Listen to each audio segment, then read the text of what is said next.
Hello, I'm Ben Orchard. And I'm Claire Fitzpatrick. Welcome to Sword, Sorcery and Synthesizers, the 80s fantasy movie podcast. I'm coming to you from Adelaide. And I'm in Brisbane. But through the wonders of modern technology and the magic of Skype, we meet each week to discuss some beloved movie of a bygone era and see what lies behind the nostalgia.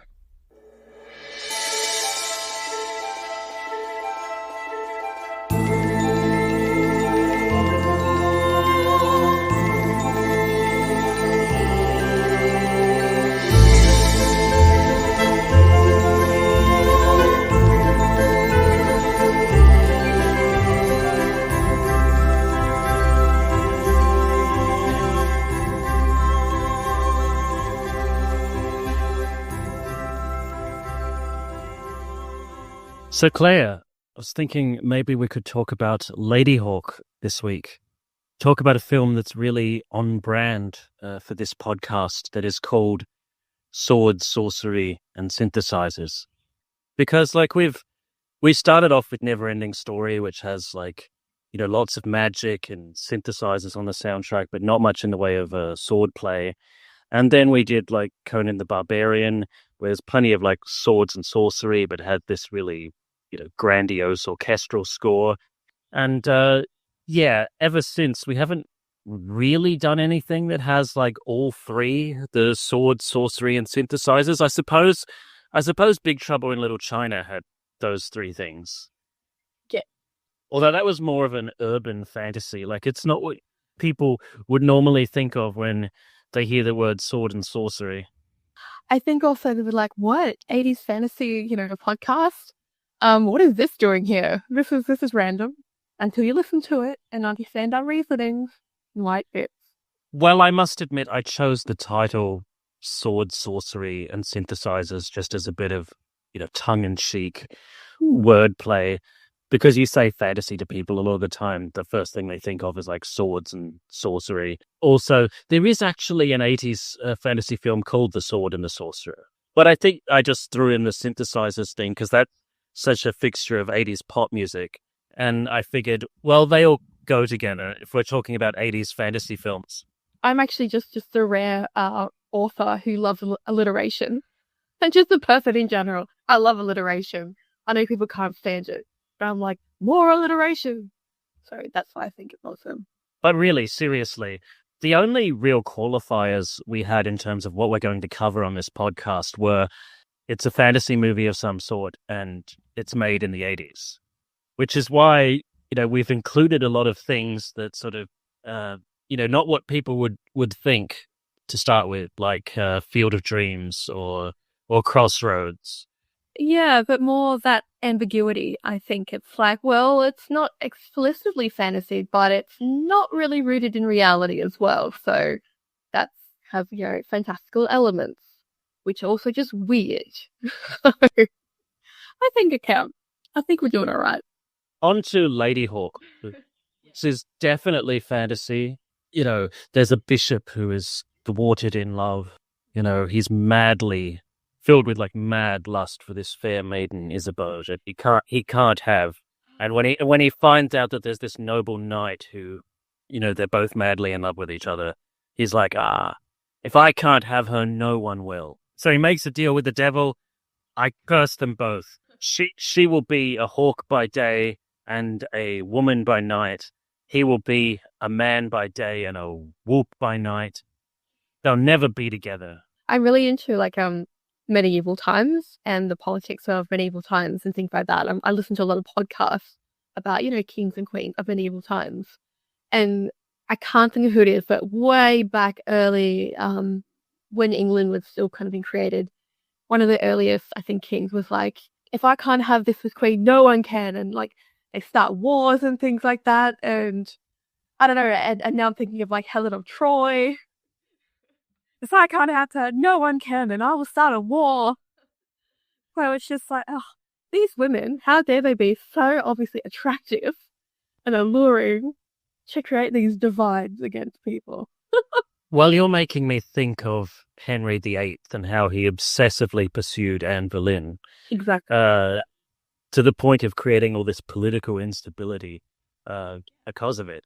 He But I'm also, actually created his own church. yeah, but I'm thinking in terms of like classic literature, the character of Frollo from The Hunchback of Notre Dame or Notre Dame de Paris, we're using Victor Hugo's original French title, who is obsessively in love or lust, whatever you want to call it, with Esmeralda, becomes so obsessed that, you know, he will wreck other people's lives, wreck her life when she refuses him.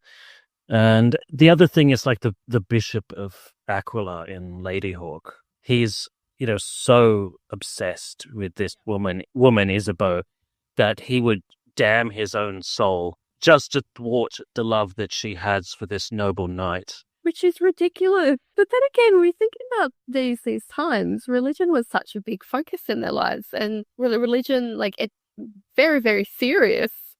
So we may think of this as ridiculous, but back then that was something that they would do. Obviously, you're more pious and crazy than your general priest. But I thought that was really also funny, but just, you know, all right then, let's see what you got. Let's see what you're going to do to, you know, pursue her. Well, I don't think that he really is pious. I think that this is a character who is, you know, using the institution of the church to further his own ambitions for power and glory, and basically, you know, to give him an excuse to manipulate other people and gratify his own perverse desires under this pious facade. Do you know what made me think of? So I'm really into the Borgias. So they were a Spanish noble family who kind of you know, rose up the ranks during the Italian Renaissance. And they originally weren't that kind of, you know, important. However, they became they enshrined themselves into political affairs. Alexander VI, he was suspected of so many crimes, despite being a pope, right? Despite being declared a pope, he was a criminal. He was one of the earliest kind of gangsters. And they're steeped in history as one of the most infamous families in religious. So he claimed to be pious. He claimed to be all these things, but they would be killing people.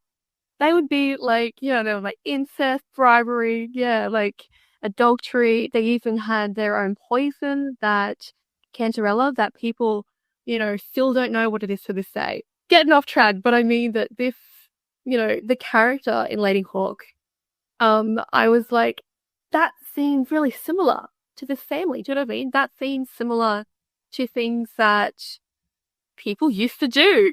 So I thought that was cool. I thought, even if it wasn't a nod to that, I thought that was actually realistic in a really weird way. Well, yes, Pope Alexander was a real piece of work. I mean, not only did he, arrange for members of his family to be promoted in the church hierarchy and arrange for the assassination of his political rivals. I mean, he also is said to have held orgies within Vatican walls. I mean, I'm not surprised that there's at least 3 TV soap operas I'm aware of that are based on the Borgias family. Yeah. This hypocritical bishop in Ladyhawke, another persona that he reminded me of, because the British actor John Wood, who's this very prolific character actor who's been in a lot of things, plays the bishop. But one of the parts I know him best for is playing another religious hypocrite, Mr. Brocklehurst, in a 1996 film of Jane Eyre. That was the version with Charlotte Gainsbourg as Jane and William Hurt as Rochester, which is a very divisive film among Bronte fans, I know, but I love it. Anyway, I've seen Mr. Brocklehurst played as a fire and brimstone preacher or as a sadistic bully, but John Wood played him in an interesting way. He played him as kind of a con artist who's been selling the same line of bullshit for so long that he started to believe his own lies. That's kind of how he plays the bishop in Ladyhawke as well, except this bullshitter has an army of knights at his beck and call to send off to basically, knock off people that are a threat to his power. Yeah, and anyone who will, try and get in his way of, capturing Isabeau. Anyone who will say, maybe you shouldn't do this, buddy. He's like, well, I'm going to. So, sets his cronies. He's, just obsessed. But yeah, John Wood plays that character so well. Well, I just like whenever someone is slow to kiss his ring or something. He's like, you're not showing me the due respect that I deserve, even though I don't stick to my vows. You still owe me respect, even though I've done nothing to really live up to the holy standards of my office. I must say, to give the devil his due, give the villain his due. He comes up with a very creative way of cursing the woman who spurned his love.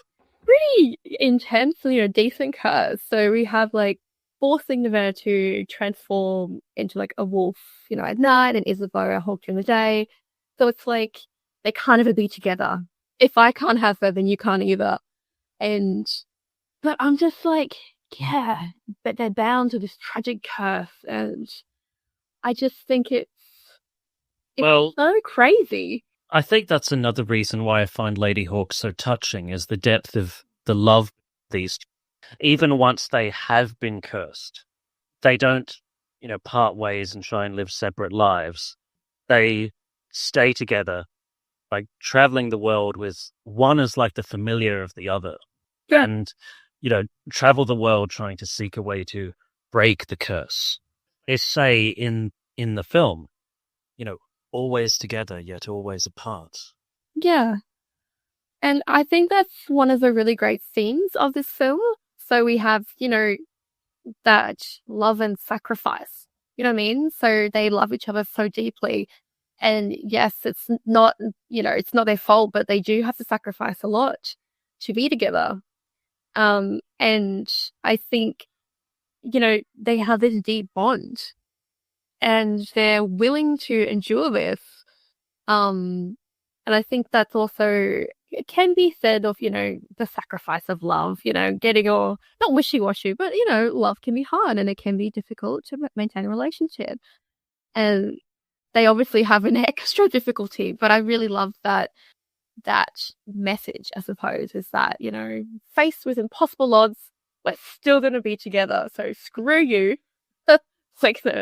Screw you, Bishop. We're going to find a way to be together. Well, I think that's what I love about this movie, is the way that it explores the nature of true love. Yeah. And love in its many forms. The love that the Bishop has for Isabeau is a kind of toxic, domineering, possessive kind of love. He sees her as, a trophy, to own. Whereas with Isabeau and Navarre, they care about each other deeply, to the point that they are willing to risk their lives, for the other's safety and comfort. But yeah, that is what true love means, I think, true love is when you care as much or more about another person than you do about yourself. And you feel that person's, joy and sorrow. You feel their pain as if it's your own. And that's the kind of relationship they have. And it requires a measure of sacrifice, that kind of devotion. And you see that in their relationship. Yeah, I think that's something that is really powerful as well, and a powerful message to say, despite obstacles, difficulties in a relationship, there are still ways to bond with your partner, and there are still ways to have that connection. Yeah, I just think it was really lovely. It was just one of those things that I thought was really sweet as well. And I love those themes of, hope as well. There is hope that we can break this curse from this maniacal, so-called religious leader. That was a really sweet theme in the film. Well, I think a lot of props for that has to go to Rutger Hauer and Michelle Pfeiffer for selling just the intensity of their devotion to each other, despite the fact that they don't get many scenes together. Because we meet them at a time when the curse has already begun.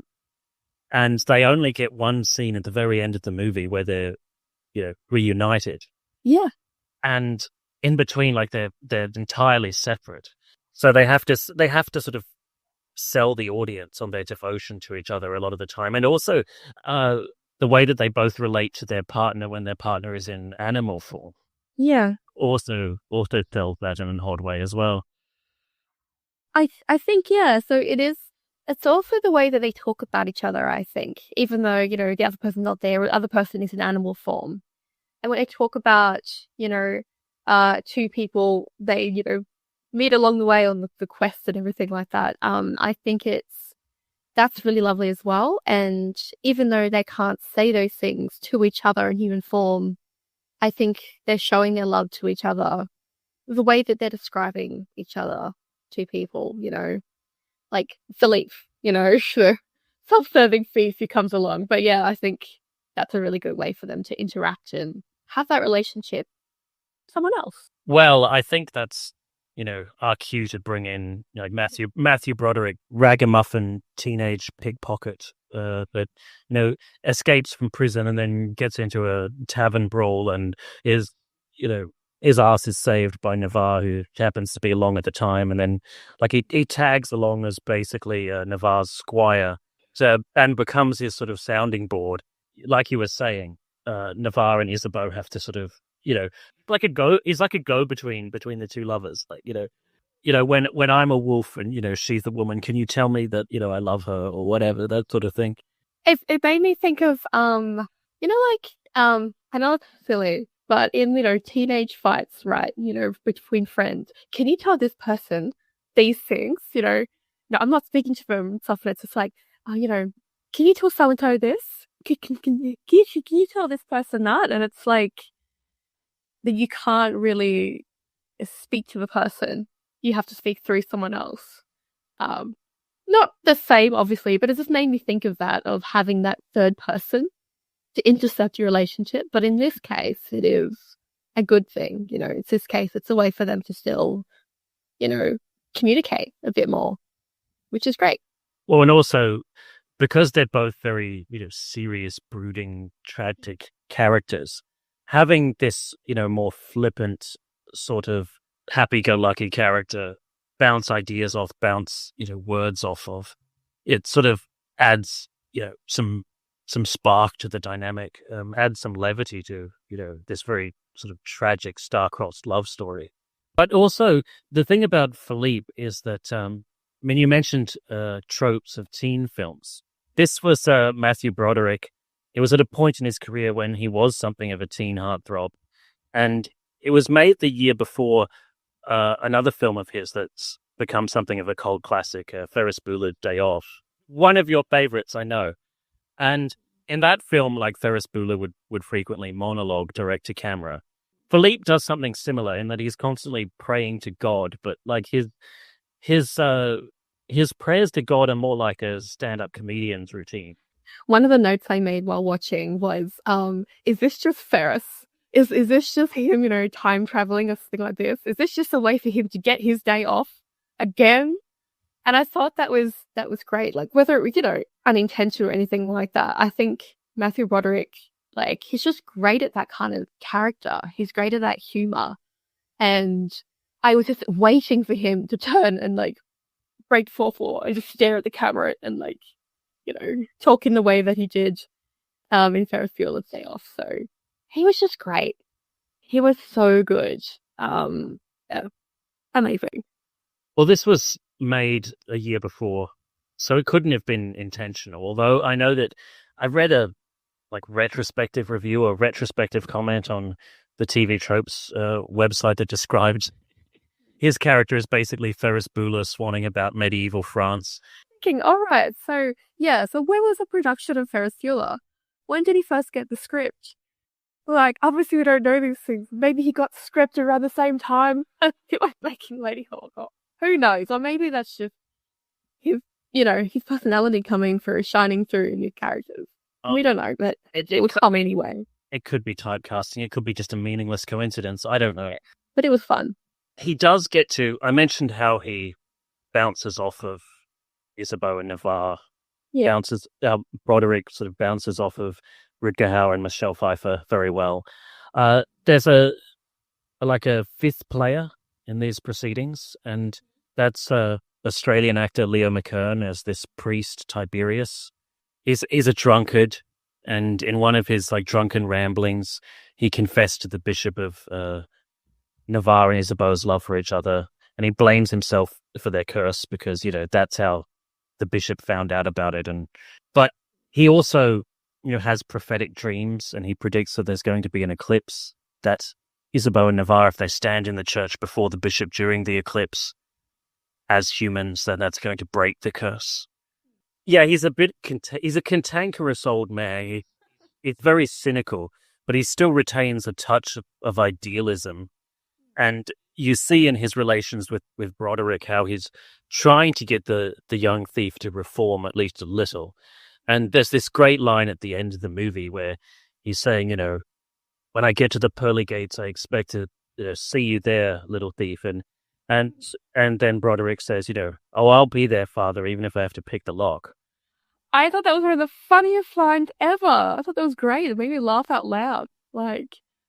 So I think he did really good, aiding the group. He seemed to be that character who provides wisdom and, spiritual guidance. You know what I mean? And there can be a stereotypical character in these kind of films.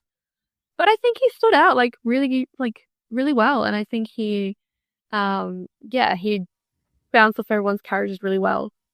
And I think also him being in that, it sort of made me think of, the themes of having faith and redemption. You know what I mean? So having faith as in to know that the curse is going to be broken. And then I guess redemption in a way that, Philippe he's initially very self-serving. He's for himself. But, he has that faith and he's redeemed himself because he becomes courageous and, loyal. And he's brave and things like that. So, I think it's just a really good character to put in there to showcase also the character's development, which is really cool. Well, I think the character of Tiberius, the monk that Leo McKern plays, and his relationship with Philippe serves as an effective foil to the bishop in another way. Because Tiberius's faith, although he wavers, although he has a weakness for drink, still his faith drives him towards charitable acts, to help others and to try and bring the best out of people, even scruffy ragamuffins like Philippe. And you see that, he obviously loves Isabeau deeply in his own way, in his platonic way. And there's an effective moment when he's asking Philippe, what did you think the first time you saw her in human form? And Philippe's at a loss for words, because he was smitten immediately too. And he says something like, "Oh, you too? Oh, I guess we all fell in love with her in different ways." But that's the thing. The purity of Philippe and Tiberius's platonic love for Isabeau, and the fact that they're willing to risk their lives for their friend, and the selflessness of their love for her, contrasts effectively with, again, the domineering, possessive, utterly selfish love that the bishop has for her. And I think in some movies that could go differently. So it could be of course everyone's in love with her. Of course everyone loves, the beautiful woman. But I think it was done really sweetly. And I think it was done in a way that it doesn't have to be, sexual. It doesn't have to be, I'm going to get with her and she's going to fight for these suitors. I think it was done in a really nice, wholesome way of, also you can have many forms of love for someone and you can admire someone and you can love them for just being creative. And I don't know if that was intentional or not, but that's what I took away from that, as well as, maybe a lot of people loved Isabeau because she has so many great qualities. And she wasn't just the damsel in distress, wasn't just one of those stereotypical kind of princesses who needed to be saved. Well, she is kind and intelligent and beautiful, quite a triple threat. But the thing is that I like that it portrayed, male and female characters with a strong platonic bond. Yeah. Where there is no question of them ever sleeping together or even wanting to. I mean, Philippe recognizes that she's a beautiful woman and he cares about her, but he respects her emotional boundaries and her commitment to Navarre. And that's very admirable. And it's these little sort of humanizing moments that I think keep him likable, despite his kleptomania and his weird monologuing at God. But that's also, yeah, like, that's, I think, also part of his growth. He grows into this courageous and loyal character who understands, their love for each other, the bond between Navarre and Isabeau. So I think,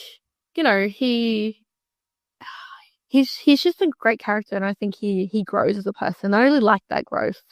I think it was done really well. One more thing I was going to say about the Tiberius character is that a lot of what he has to do is, I guess, the exposition dumping of the story. Like, we don't find out the full background of Navarre and Isabeau until they meet with Tiberius, when Isabeau is wounded from an arrow and he has to take care of her. And one of the best scenes of exposition dumping I've ever seen in cinema happens in Ladyhawke, when they're literally sitting around a campfire, and Leo McKern is relating to Matthew Broderick the story of their love, how they first met. And it's an often repeated advice to writers: show, don't tell. Yeah. But there's an exception to every rule. And the way that Leo McKern delivers this tale round a campfire and tells the story of this star-crossed love to Broderick is just enthralling. And I just love it because this whole story has elements that, could be part of a medieval folktale. I mean, it was an original screenplay, but it feels like it could have been a folktale. So having him literally sitting around a campfire telling the tale, dumping the exposition in this way, I think is very apt. I think that's also one of those really special qualities that a lot of fantasy films they're allowed to do. That they can get away with this because, firstly, it's in a fantasy setting, but then a lot of people who enjoy fantasy films, I mean, coming from me, we like those moments of contemplation, sitting around a fire, and generally in quests, they often camp down for the night, sit around a fire, and talk about things. So I thought this was an example of that, having a chat about things, and that's why I was like, all right, it's okay if it's a bit of exposition, because sitting around the campfire having a chat is something that generally happens in fantasy quests, and we needed to know this. The audience needed to know information, so I thought it was fun. But also, McKern is just so passionate and emotionally invested in delivering the tale. It's like you really pay attention whenever he's on screen and whenever he's talking. And I just think so much of this movie has a timeless quality. Most aspects of this movie, I think, have this oddly timeless quality to them, except for one thing, which I will get to later. But except for this one thing that I'll get to later, so much of the production has this timeless quality to it, where you have these sets and costumes that are sort of vaguely reminiscent of medieval Europe, but not rooted, not sort of pinned down in a specific time period. Yeah. Like the armor and the swords have a sort of functionality to them, and they look like something that could be of a certain period, although they're not exactly like that any one period. And they chose various sort of locations around Italy. I think this was filmed. The locations they chose seem to have a certain lived-in quality. They don't look like just like movie sets or something.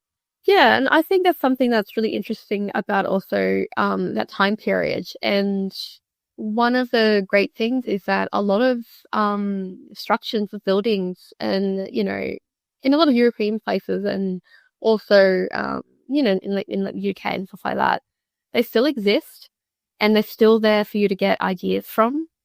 And there are a lot of buildings that you can still film in. But I really liked that it had this quality that it seemed like, yes, it was fantasy, but it had a lot of, especially with locations, rooted in reality. These places existed, this sort of time period existed without the magic, but it made me really believe the story more, because this world existed. I went round on a tour of Italy in 2017, and I was fascinated by the way a lot of like ancient structures, very, very old buildings, old architecture was integrated into modern structures, into modern settlements, and sort of coexisted. And some of those old buildings were still being used. And yeah, maybe that was a part of it. Maybe that was a part of like all of the locations in Ladyhawke having a kind of lived-in quality. I don't know. Could just be very good filmmaking, very good production design and such. And the cinematography in this was by the great Italian cinematographer Vittorio Storaro, who's probably best known for Apocalypse Now and The Last Emperor. For a film that is so focused on, night and day, light and shadow, because it's an integral plot point, really. It's a part of the dramatic conflict of the characters' lives. The way that he uses light and shadow in sort of lensing the various scenes is just remarkable, I think. Yeah, and I thought that was really well done as well, because, as you said, it's such an important part of the film. And, we've discussed really great cinematography in films before, and even just in conversations over the phone. But I think because this night and day is so integral to the storyline, you have to get it right. And I thought it has to be perfect, because it has to really show that dramatic shift. And I agree, it was done really, really well. Like, it was perfect. I thought it was great. So yeah, we've showered praise upon the sets, costumes, cinematography, acting, storyline, character development. I've said some nice things about the dialogue as well. I guess it's about time that I address the elephant in the room. The thing that makes Ladyhawke such a divisive film among, 80s fantasy film enthusiasts. And the thing that I mentioned, that so much of this movie has a timeless quality except for one thing. That one thing is the soundtrack, which is by Andrew Powell of the Alan Parsons Project. Basically, the soundtrack blends, orchestral textures with, synthesizer keyboards and electric guitars and disco rhythms. It's quite an odd melting pot, to be sure. I think, obviously it's like really divisive, and, some watchers, viewers would probably find it, innovative. Because it's got, the modern sounds with the medieval setting. I totally understand why people would think that it would clash with the film's like, period aesthetic. And yes, it does have a dated kind of vibe, I guess, now being 1980s. And I think, there could be someone, there could be people could say there's some kind of tonal dissonance. You know what I mean? However, I like that. I think I've mentioned it before in other films. I really love that. I find it so creative, and I think it really it adds something really clever and creative to the film, and I think it makes it stand out because there are so many films that are based in that period. It's such an interesting time period in history, but that was something that made it stand out and was done really well for me. So while I understand why people don't like the synth score, I think it was great. I loved it. For people who say that the synthesizer score or the presence of synthesizers in the score took them out of the movie, a lot of that might have been due to expectations. This film was directed by a guy called Richard Donner, and the two films that he's probably best known for making before Ladyhawke were the first Superman movie with Christopher Reeve, which had a really anthemic score by John Williams, anthemic orchestral score. And there was The Omen, a sort of horror film about the childhood of the Antichrist, which had another very sort of grandiose sort of choral orchestral score by Jerry Goldsmith. And maybe some people had hoped that, he'd work with either John Williams or Jerry Goldsmith again on this one. And, you know, I'm sure that either of those two gentlemen would have come up with a truly epic orchestral score for this.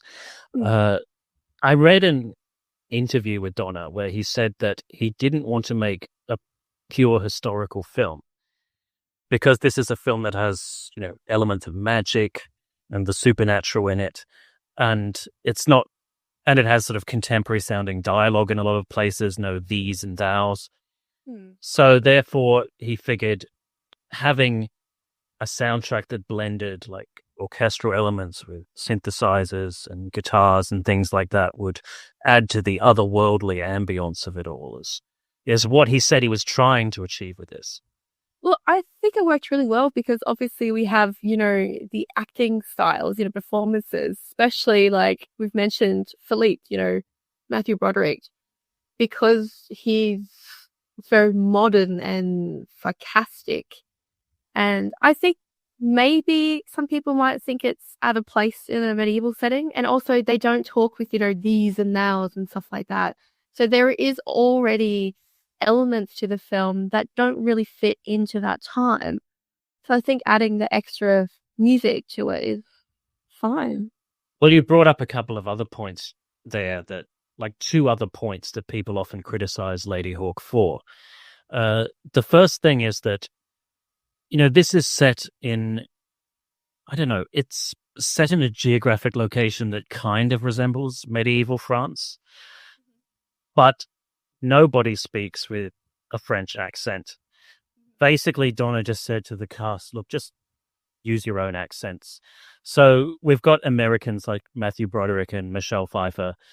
You've got the Australian actor Leo McKern, and you've got Rutger Hauer, who is a Dutchman. But whenever like he speaks English, because it's not his first language, the way he speaks English is like a mixture of like American English and Dutch pronunciation. It's quite peculiar. I mean, I still think he makes up for it with a very like strong masculine screen presence. But the thing is, yeah, it's an odd accent, and you could say it's timeless. It's not like pinned down to any specific time period. Well, I noticed that, but then I just told myself, you know what, they just immigrated. You know, they were searching for other places to live. That was a time period. Like, I mean, a lot of people were too poor to immigrate, but, you know, there are people who got on, you know, boats and stuff, went to other places. And so I just told myself that these characters, they were just from different places and now they, you know, have migrated over here. So that was a, you know, explanation that I gave myself. The other point that a few critics have made as sort of a strike against this film is that Philippe is the viewpoint character. He's the one we're introduced to. He's really the character that we see all the main events of the story through his eyes mostly. And a few critics remarked that they wish that Isabeau or Navarre had been the main character. And, you know, Broderick's character has just been the plucky sidekick and not got quite as much screen time. We were talking about, you know, Big Trouble in Little China a few episodes back, where you had this character, Jack Burton, played by Kurt Russell, who thinks he's this big hero, but really he's just the sidekick. And with Ladyhawke, we've got another story where, like, I guess the sidekick is sort of like the main character in a way. Yeah. I really left that because, I mean, they don't really explain the characters that much in steps. I don't know, like, and I think, you know, maybe fans who thought it was going to be straight fantasy, like completely fantasy, might think that simplistic way of not describing it that much can be sort of underwhelming, I think. But I don't think so at all. I think the characters were all charming and the way that they spoke was completely fine. And I just thought it added to the individual nature of the film. Like, I can't compare it to anything else. And so, yeah, I thought it was great because it was a non-traditional epic fantasy, you know. Well, can I respond with my views against like the three strikes against Ladyhawke that the critics have? these are my responses. I found, the character of Philippe quite charming. He was like the Artful Dodger. He was this like ragamuffin pickpocket, like something out of Charles Dickens or something. So I didn't mind that he was the main character. And I thought that, having him as the viewpoint character, having him like, do all these stand-up routines, saying like, why God, why am I going through all this? I thought it added some levity. It added some contrast to like the tragic romance. As for the accent, look, the fact that they're speaking English at all means I'm willing to sort of let the whole issue of accents slide. As Richard John has said, this isn't a straightforward historical drama. This is a fantasy. This is a film with like shapeshifters and deals with the devil and random eclipses that are basically divine intervention. I just accepted that as like part of the fantasy, the whole issue of the accents. As for the soundtrack, okay, that took a while to grow on me, I must admit. I was more used to seeing epic fantasy films of the 80s that had, grandiose orchestral scores. I'm thinking of stuff like Basil Poledouris' soundtrack to Conan the Barbarian, and I'm sure if Polydouris had been, chosen to do the soundtrack to Ladyhawke, he would have come up with something absolutely awesome. Yeah. But the more I thought about it, the more I thought, well, this isn't a realistic story. And if you look at what kind of music was prevalent in that period of medieval France, having like a modern orchestral soundtrack would probably be just as anachronistic in its own way. I think what got to me about the soundtrack was not so much the instrumentation being modern. It's the fact that the music for the action sequences was so relentlessly upbeat. I wish that sometimes the music for the action sequences was a bit darker or more foreboding to create a sense of suspense, because all of the action sequences have very upbeat arrangements, very, very up-tempo rhythms, very sort of strident melodies. And yeah, there was a bit more nuance to that. It would have enhanced the scenes. But generally, the music for the more reflective scenes, the music for the more romantic scenes is very touching and very, I don't know, I find it quite soothing. I found it pulled at my heartstrings in a good way. A lot of the soundtrack is just like pure orchestra and acoustic guitar. It's not all electronic. I think also because the film focuses more on romance and the character's emotional journey more than, the traditional epic fantasy of swords and sorcery. And, it doesn't really focus on world building, political kind of intrigue in a way. So I think, there are the battles or lore in it aren't very complex. So I think that's why I kind of give it a pass. I'm like, it's fine. Like, I think that's why it works for me. However, as you say, like, if there was something like Basil Poledouris' kind of score, I think that would be just as good. I think it would still be a really good film. But it's up to you as a viewer, It's up to you as what you enjoy, and if you're okay with having like music that doesn't really fit within that time period. So yeah, as I said, I enjoyed it. I thought it was great. Sometimes the goofiness does actually enhance my enjoyment of the film. I'm thinking of when like for lack of a better word, the sort of, I don't know, disco beats start pumping out during the tavern brawl scene. It's my favorite scene. I loved that. It was so good. I just think what I like about Ladyhawke mostly is just the heart on sleeves earnestness of it. Like I said, it feels like something that could be a traditional folk tale told around the campfire. Yeah. But it's just an original story that uses those tropes. Yeah. And it uses them without any trace of irony at all. And there's just this I don't know, heart on sleeve romanticism to it. I love. Mm. Well, I liked that it was original because, we've spoken a lot about people doing constant, reimaginings of films. And a lot of fantasy things are sort of reimaginings of stories that we already know. It could be like classic tales or, just fantasy tropes we already know. But this was so original. I had never seen anything like it. And the story itself, I couldn't compare it to anything. It was its own original story. And so I think that people could resonate with that, that creative aesthetic, the storytelling kind of style, its uniqueness, because it has the blend of like romance, fantasy, timeless love story. Elements of comedy too. Yeah, it was a comedy and also just visually it's beautiful. Lush landscapes, everything like that. So yeah, I think even though people have critiqued uneven tone, pacing, and the stylistic choices, I think it can be appreciated by a certain type of people. Do you know what I mean? Who can forgive those things because they're really just following the story. They're just following the love story, and they can forgive things that may not seem to fit into it. As I said, I didn't mind. I thought it was great.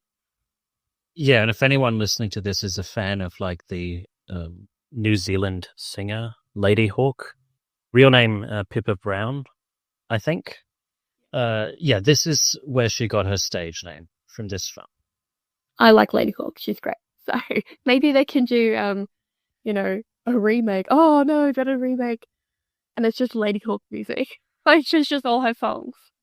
Or they go through and re-release it, and it's all just Ladyhawke's music. I don't know. I'd just be content if like Ladyhawke did a song inspired by her namesake film and did a video clip in that style. I don't want to see a remake any more than you do. I just think it's a different attitude that the film industry had in the 80s when, like, I don't know, these days, if filmmakers wanted to do a fantasy story, they'd pick some like older intellectual property, or like rather than doing a film in the style of an old folktale, they'd probably just pick the old folktale or whatever public domain property. Like, let's do another version of Cinderella or something, or another version of Snow White or something. And then rather than what Ladyhawke did, which is like, oh, let's tell a story in that style. Yeah. And that's something I think is missing in a lot of contemporary fantasy films, which is something that we've touched upon in the past in other episodes. And this was something that I thought, see, it has been done. Look, this is like a template. You can follow it, you can use original like ideas, but just have it in the style of an existing kind of template of a fantasy film. But the problem with using Ladyhawke as an example is that it didn't make money. I mean, this film cost $20 million to make and only made, according to Wikipedia, like 18.4 million at the box office. So it was a flop, and that's probably the reason why more films don't take this approach, is because they look at Ladyhawke and say, well, this didn't work, at least in box office numbers. But it's like, I don't know, like I think a lot of people, I was reading about, reviews and things like that. I think it was divided. Like a lot of people saying like it's a beautiful story, great actors, but then they're like the horrible film score, it ruins the movie. 2 out of 10 films and things like that. You haven't had the misfortune to read a novel called Ready Player One, have you? No. Oh, there's a scene in that novel where the characters, have an argument about whether the score in Ladyhawke works or not. Anyway, go on. Oh, I was just gonna say, I think a lot of the critics have said it's, it just doesn't fit, like the film doesn't fit. Sorry, the music just doesn't fit. So it's not a classic, you know what I mean? It doesn't meet that potential to become a classic. But it had a lot of accolades. Like I think it was nominated for how many Academy Awards? Can't quite remember. I don't think it won anything, or maybe it did win another award, a Saturn Award.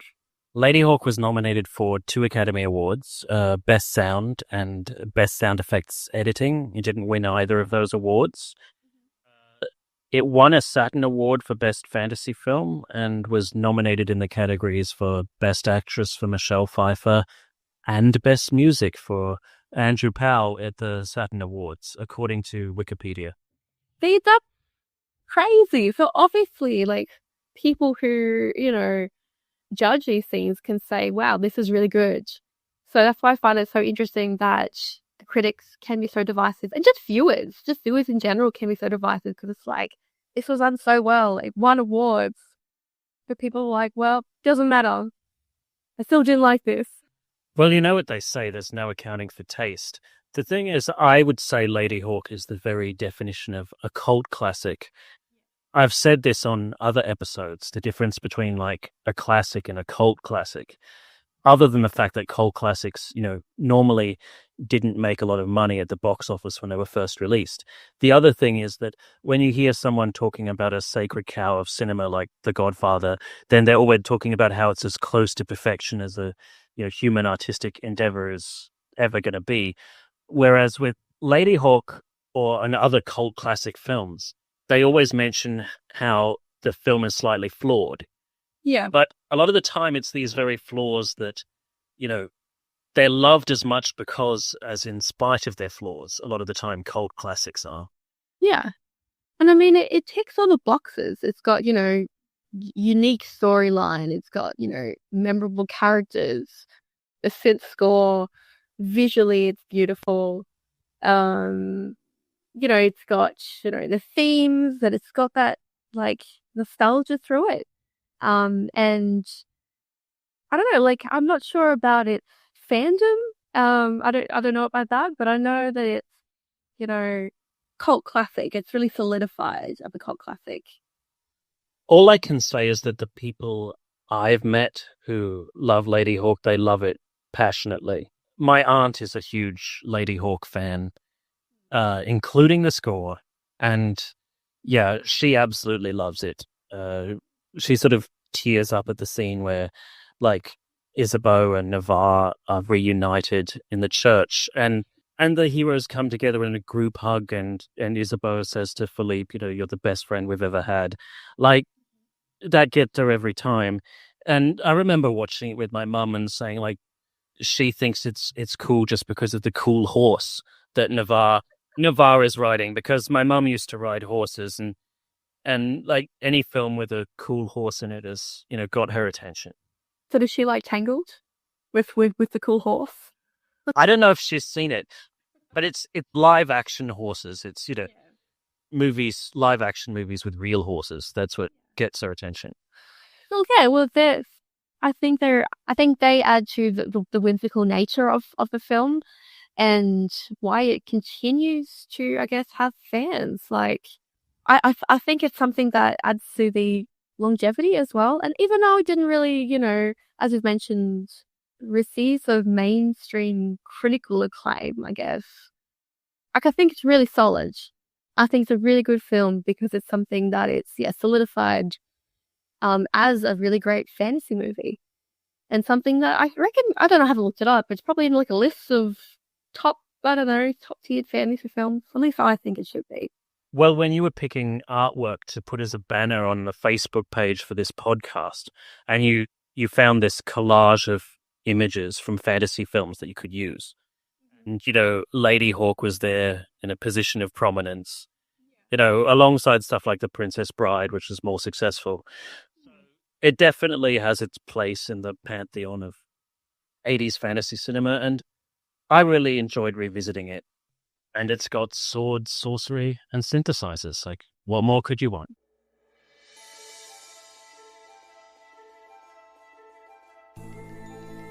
That's all for this week, folks. Thanks for listening. If you like what we're doing, please consider subscribing and sharing this podcast with your friends. If you have any questions or would like to provide suggestions for future episodes, you can send an email to fantasypodcastfeedback@gmail.com. Until next time, cheers.